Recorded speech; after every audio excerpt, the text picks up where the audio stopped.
Jangan lepaskan bayangmu di cahaya suram, bergantung pada sinar yang kian hilang, rapuh namun mencari jalan. Mata berkaca, kau sembunyikan wajah, rindu mendalam. Mengawal gula dalam darah selepas raya. Cik Farah, jumpa lagi kita. Selamat Hari Raya. Selamat Hari Doktor. Saya datang ni, saya rasa gula saya naik. Saya makan makanan Hari Raya tu, saya dah cuba kurangkan. Tapi masa keluarga saya, biasalah jumpa ramai-ramai keluarga ni, dia cuba tambah. Kesian awak. Tapi kita cek dulu darah boleh? Boleh Doktor. Okey. Echa. Ya Doktor. Ambilkan RBS Cik Farah boleh? RBS sekejap. Okey.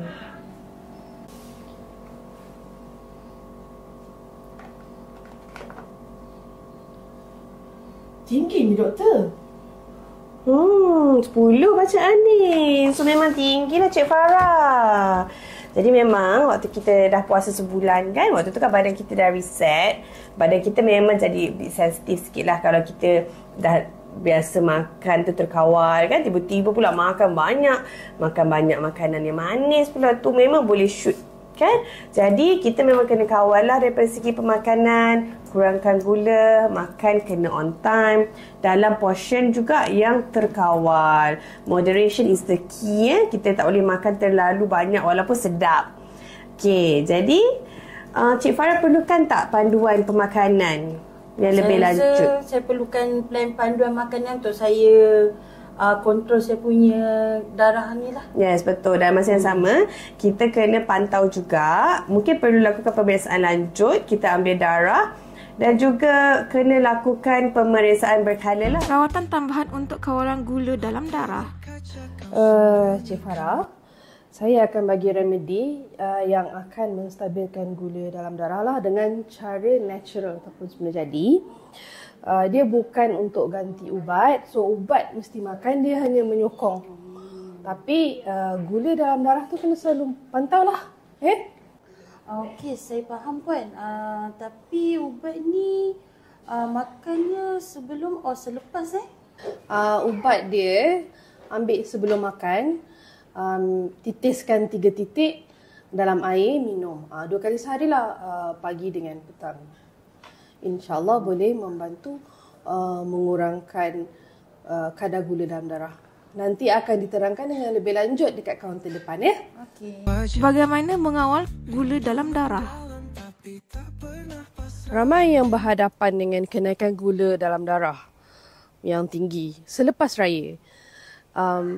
Namun keadaan ini kita boleh cuba atasi ataupun kurangkan kenaikan yang mendadak dengan mengawal jenis pengambilan makanan, iaitu kita mulakan dengan makanan yang serat tinggi, contohnya buah-buahan ataupun apa yang tinggi fiber ataupun sayur-sayuran. Ikuti apa yang telah disarankan oleh Dr. Surya sebelum ini, whereby you have to take pilihan makanan iaitu suku separuh, lebih banyak sayur berbanding dengan karbohidrat. Pada masa yang sama, kita perlu mengawal pengambilan makanan tu sendiri. Janganlah ambil makanan yang tinggi gula terlalu banyak. Doktor, kuih raya selalunya manis. Macam mana saya nak tolak tanpa menyinggung perasaan tuan rumah?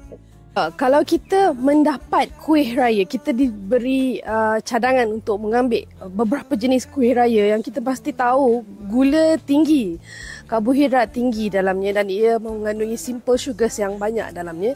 So apa yang kita boleh buat is kita ambil sama ada kita ambil satu ataupun kita ambil sekadar rasa untuk menjaga hati, tapi tidak mengambil dalam jumlah yang besar. Dan sekiranya ditawarkan lebih ataupun dipaksa untuk mengambil lebih, apa kata kita just ambil rasa, ambil sikit dan tolak kata saya bagaimana.